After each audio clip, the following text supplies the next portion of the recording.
and welcome to CrossTalk, where all things are considered. I'm Peter Lavelle. With time running out, will and should Donald Trump intervene and stop the persecution of Julian Assange?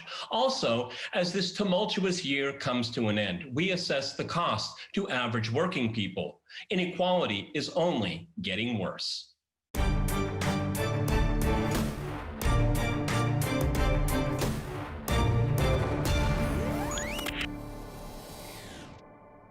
To discuss these issues and more, I'm joined by my guest, Joti Brar in Bristol. She is Deputy Leader of the Workers' Party of Britain, as well as author of The Drive to War Against Russia and China.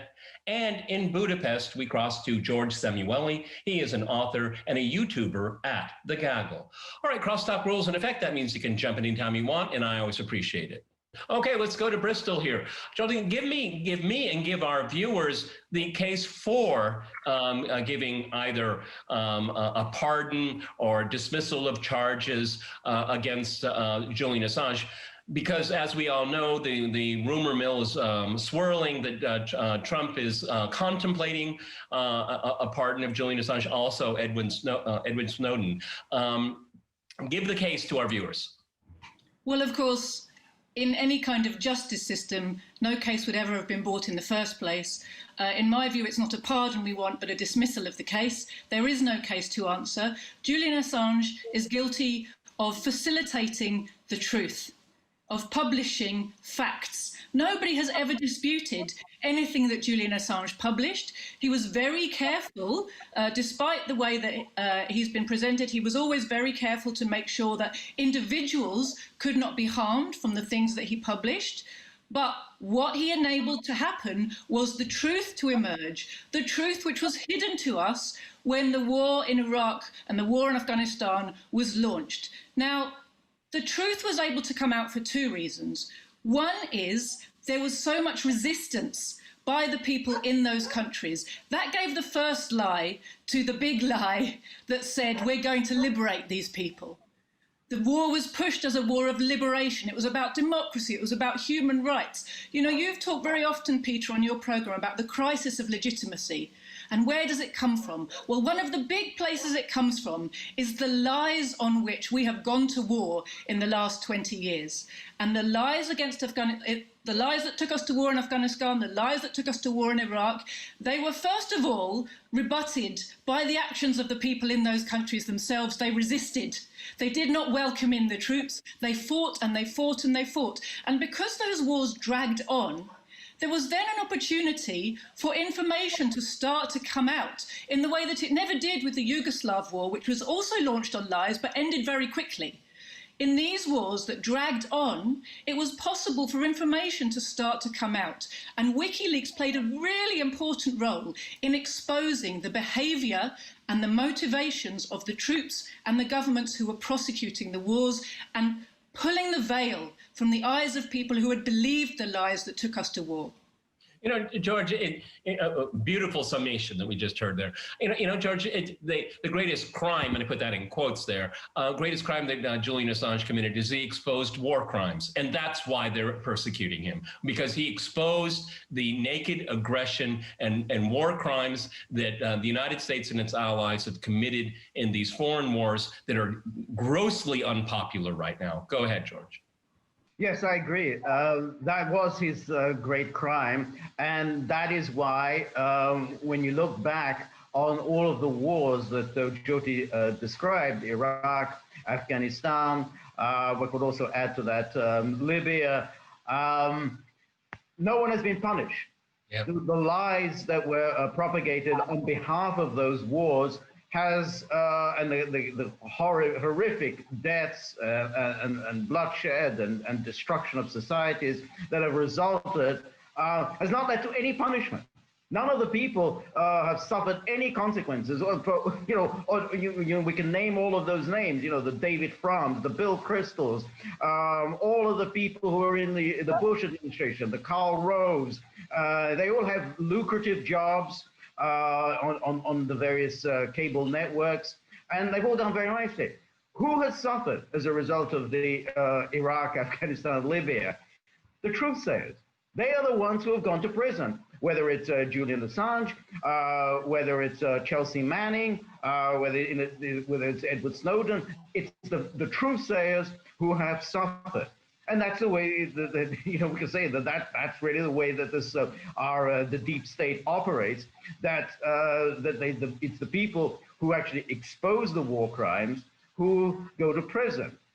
Because suddenly, oh well, hey, this is a violation of the law. That is entitled to prison. Go to war, destroy I don't know how many tens, thousands, hundreds of thousands of lives. Hey, you're good to go. Would you like a professorship at Georgetown? So, you're absolutely right. That was Julian Assange's great crime. Joti, one of the things that it's for me that's really amazing is we really think about the whole concept and history of WikiLeaks. It only had any traction. There was only in marketing, there's only one question, reason why. The reason why for WikiLeaks is because journalists weren't doing journalism. And that's another thing that, and I think that's one of the most painful things for me is to watch a journalist hop on board of let's get Julian crusade. I mean, it's a travesty for the profession. And Julian Assange was there because they didn't do their job. Go ahead. That's absolutely right. And again, the tame journalist fraternity has been tied to the imperialist war machine for a long time. And we can see the extent to which people are starting to recognize that, not only in things like the election of Donald Trump. And remember, one of the big things he pointed to that really resonated with people was media lies. But for example, in Britain recently, we had the Ipsos Mori survey of trusted and most and least trusted professions, and journalists and politicians now in Britain, and I think probably the US as well, came below estate agents. Now, estate agents have been a byword for shysters and charlatans for a long time, right? We know they're trying to sell us a pill, and we recognise why that is and why they behave the way they behave. The fact that we now think the same and even worse about the people who are allegedly supposed to be serving us, supposed to be perpetuating democracy, shows exactly what people are starting to think about this so-called liberal democracy under which we live. So your question was about...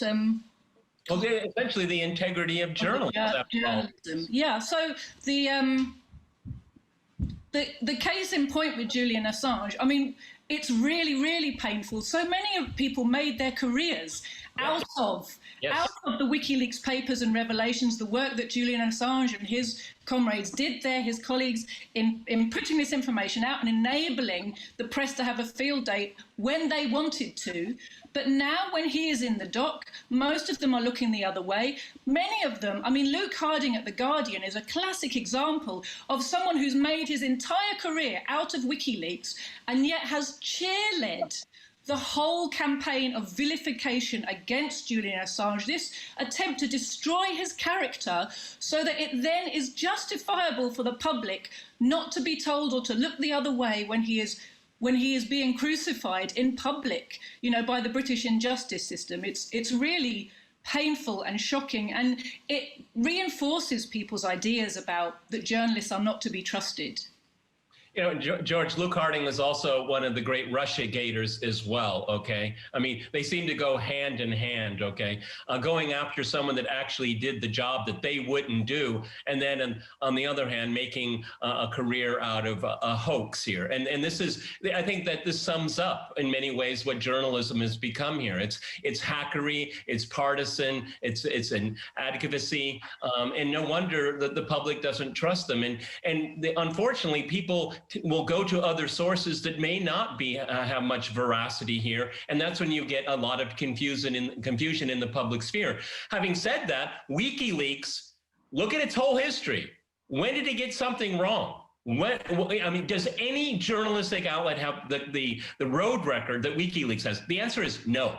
Go ahead. No, that's absolutely right, Peter. I mean, when you think of mainstream journalism, that very mainstream journalism that continually denounces and smears and maligns Julian Assange. Well, let's just see, what did they get wrong? Well, they got Iraq and the weapons of mass destruction wrong.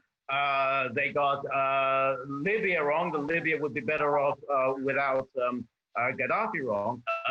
They got Russiagate wrong. Before that, they got Yugoslavia horribly wrong. That's a pretty bad record. Now you look at WikiLeaks. Yeah, as you say, what did they get wrong? There's nothing that they've got wrong.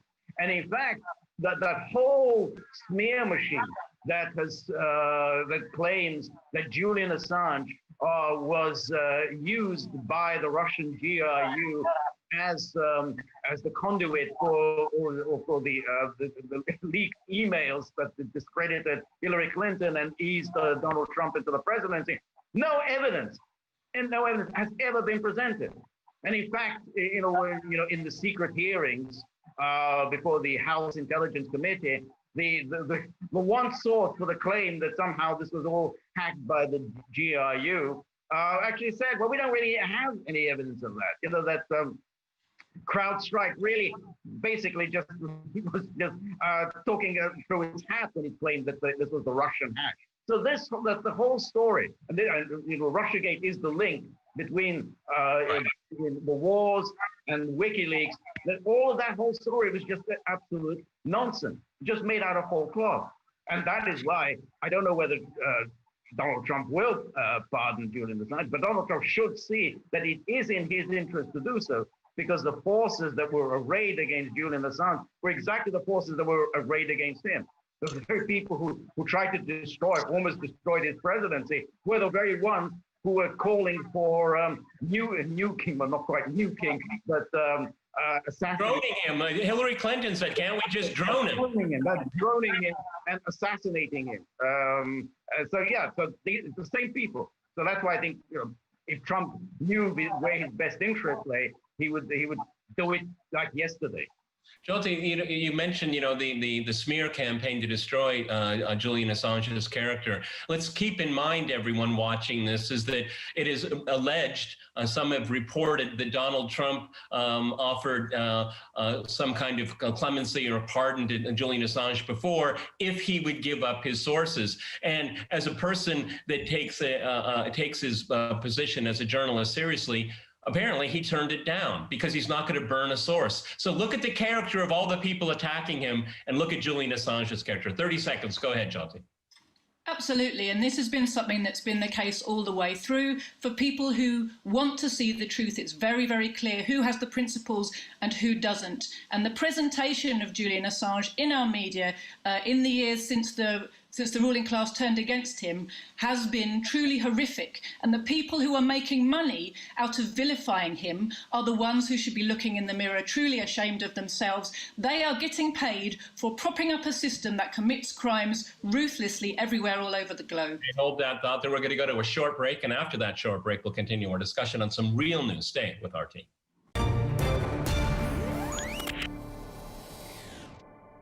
Welcome back to CrossTalk, where all things are considered. I'm Peter Lavelle. To remind you, we're discussing some real news.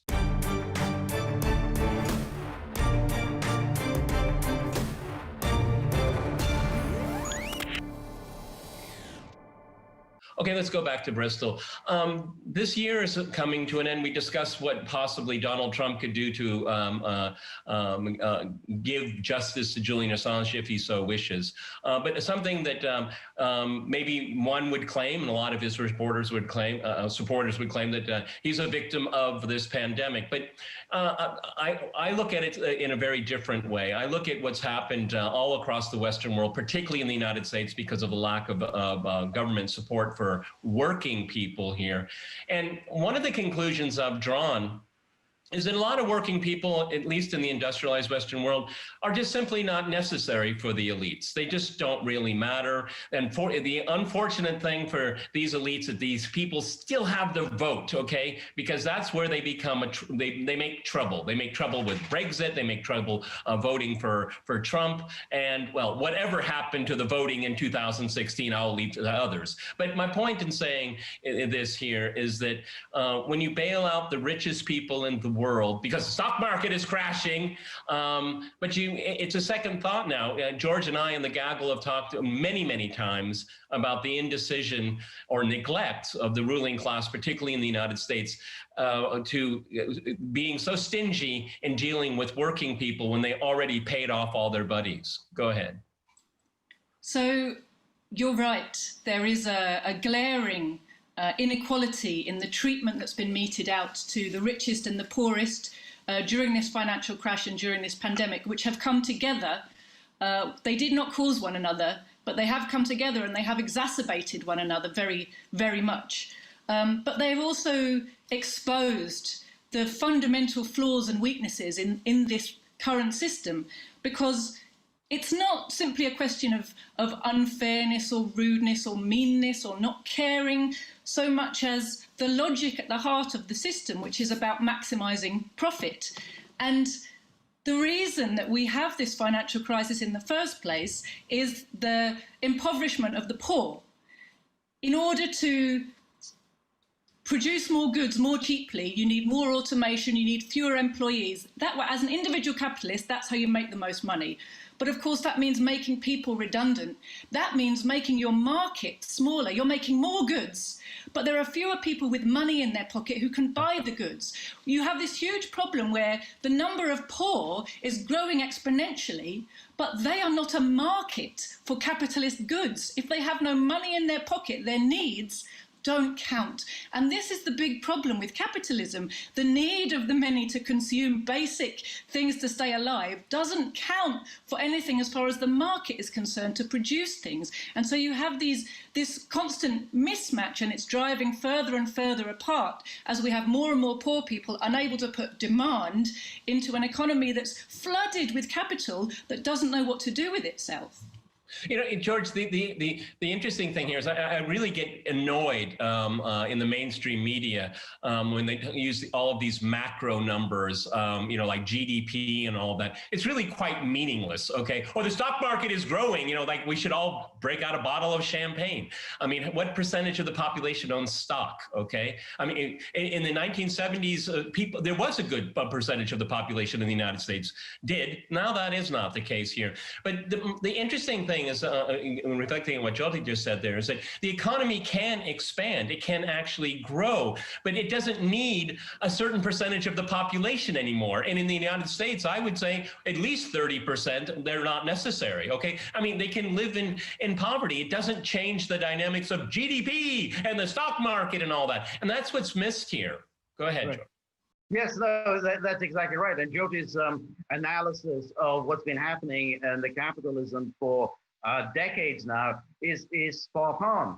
We get these constant corporate tax cuts, or tax cuts for the rich. The problem is that, you know, when you already have 25 cars and I don't know how many houses, there's not really that much more that you can purchase. So there's a lot of capital that's simply doing nothing very much other than, you know, going into the stock market and, you know, boosting the stock market. While, you know, the way you can stimulate an economy, the way you can stimulate demand and thereby stimulate production is by people having money in their pockets. But that never happens, because the moment you have people who have money in their pockets, out comes the Fed or, you know, the central bank saying, well, there's a real threat of inflation, and they immediately put a dampener on that. And so what is really happening is there's a constant the public political demand for, you know, the only way we can get stimulus in the economy is by tax cuts. But that, you know, we've already found doesn't do anything. The big tax cut that Donald Trump instituted in 2017 did nothing. I mean, it basically had no effect whatsoever. The whole idea behind it was that, oh, this will be an investment. I mean, so therefore, capital will come back into the United States, and there'll be it'll be invested in manufacturing industry. It didn't happen as everyone predicted. All that'll happen is there'll be stock buybacks, which will boost, you know, the value of the shares held by the stockholders. CEOs will be doing very nicely, but the manufacturing industry is not going to, you know, not going to be stimulated at all. Yeah, well, all you do is invent another derivative. That's what you do with this money here, okay? And try to generate money out of almost out of nothing here. Joti, one of the things that really bothers me is that in the industrialized West, the middle class has been besieged a good part of 50 years now, and this seems to be one of the last nails in the coffin here, because and I'm a huge supporter of entrepreneurship and small businesses and medium-sized businesses, and a good percentage of those businesses are getting completely wiped out. There's a consolidation up. We have wealth moving up at an unprecedented rate right now. And at least I can speak about the United States, is that that's what the entrepreneurship was very much associated with the middle class. Well, in the US, you're told you cannot work, you cannot operate your business. You're told by the government to do that, though they don't help you. Okay, they don't help you get through it all that. But a lot of these businesses, it's like a restaurant. Have to be at 50% capacity. When you're at 99% capacity, you're barely making it by. Telling these people to go 50%, you're telling them to go say goodbye. That people put their whole life into here, and it's not going to come back. But again, GDP is doing just fine. The stock market is just doing just fine here. And if you're working from home, you probably did pretty well this year. You probably cut down on your expenses because it wasn't as easy to spend money. I mean, this is how the economy is changing. And I'm still convinced that it's a K recovery. People are doing well and the people are doing poorly. Go ahead. Yes, and of course, increasingly, the numbers who are doing well are fewer and fewer, and the numbers who are doing poorly are more and more. Really, what you're putting your finger on, Peter, I think, is just the inherent unfairness of the system. And unfortunately, however much we look to the small business model as a kind of fair, free trade, work hard, do well model, the reality of life and of experience and of history is that small-scale capitalism leads to big-scale capitalism, and it leads to monopoly. And small capitalists, little entrepreneurs, cannot compete with monopoly. As you have just described, a small business person can put their life into a business and barely make anything in the competition to kind of stay going in a world that's dominated by monopoly capital, which can shape everything, can shape legislation. The whole economic and political environment is shaped by the power of monopoly, and the idea that little businesses can somehow survive and keep going in this world is shown to be a nonsense. And 2020 has not created anything new in that respect, but it has massively emphasized and accelerated that process. Okay, but George, what we're all describing here, there is a historical term for it, and it's serfdom. This is what it's come back. It's a new serfdom. This is what it is, okay? Because at least half the population doesn't have the resources, and when you don't have resources, you don't have political power, okay? And again, I don't want to go down this rabbit hole, but elections can have interesting outcomes. Put it that way, okay? But when you take all these resources away from people, then you're not even having a stake in it, okay? I mean, you have 50% of the population servicing 10% of the population, and then the rest are just irrelevant, okay? I mean, there's some fascinating data out there. The top 10%, their spending went down maybe like 15%, but the people that service them, their income went down like 75%, okay? And it was exactly what you were talking about. How many cars can you own? How many houses do you need? How many Picassos do you need? Go ahead, George. Right. That's exactly right. And so what you're really getting is a huge boost to the people like Amazon. They now take over the retail business. You get a huge boost to banks. Almost now, all transactions are now go through the banks. No more cash transactions. And yes, and you're right. I mean, what happens when gyms close? Well, that the gym owners go out of business. People are obviously unable to stay fit, but the wealthy, they do all right. They have their own private gyms in their own luxury condos. They can have their own hire their own trainers, and as you say, the rest of the population, the middle class, they can go to blazers. I mean, if you can't make it, you can't make it. And if they become a ward of the state, then sooner or later, a government will come along and say, well, you got to go and find a job. You can't go around sort of living off the government welfare your whole life. Off you go, find a job. Yeah, but it's when government policy impoverished them in the first place here. Joti, I'm going to give you the last 40 seconds here. I think one thing that we can put to rest this year is that a politician saying there's no money for it, okay? Because we know there's plenty of money. When your friends, your wealthy friends are in trouble, there's plenty of money for you. You can't say anymore. Go ahead, 30 seconds, go ahead. Well, in the short term, it's clear that if there was a will, there could be found a way for an emergency redistribution of the wealth to enable those poorest people who are right now in absolute destitution to be lifted up. In the long term, we need a completely different system, Peter. Well, and I want to say that we have someone far to the left, me as a conservative, throw George in that category too, and we had a very good civilized conversation, and you ended our program on a topic we should have another program on just that question here. That's all the time we have. I want to thank my guests in Bristol and in Budapest. I want to thank our viewers for watching us here at RT. See you next time. Remember, CrossTalk rules.